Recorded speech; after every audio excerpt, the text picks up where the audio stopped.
رو و اگر درست‌تر بخوام بگم کم آبی رو داریم تجربه میکنیم.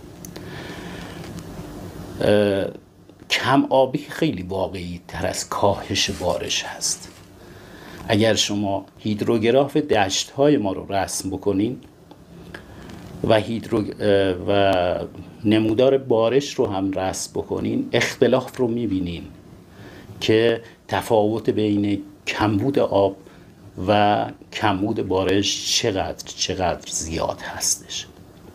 ما خیلی کمبود بارش نداشتیم. مسائلی مثل خشکسالی و ترسالی چیزایی بوده که تو این کشور از گذشته تکرار می شده، هنوز هم تکرار میشه. ولی کم آبی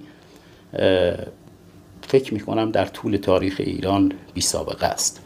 حالا بحثم این بود که بارندگی اشل داره، مقیاس داره، یعنی بر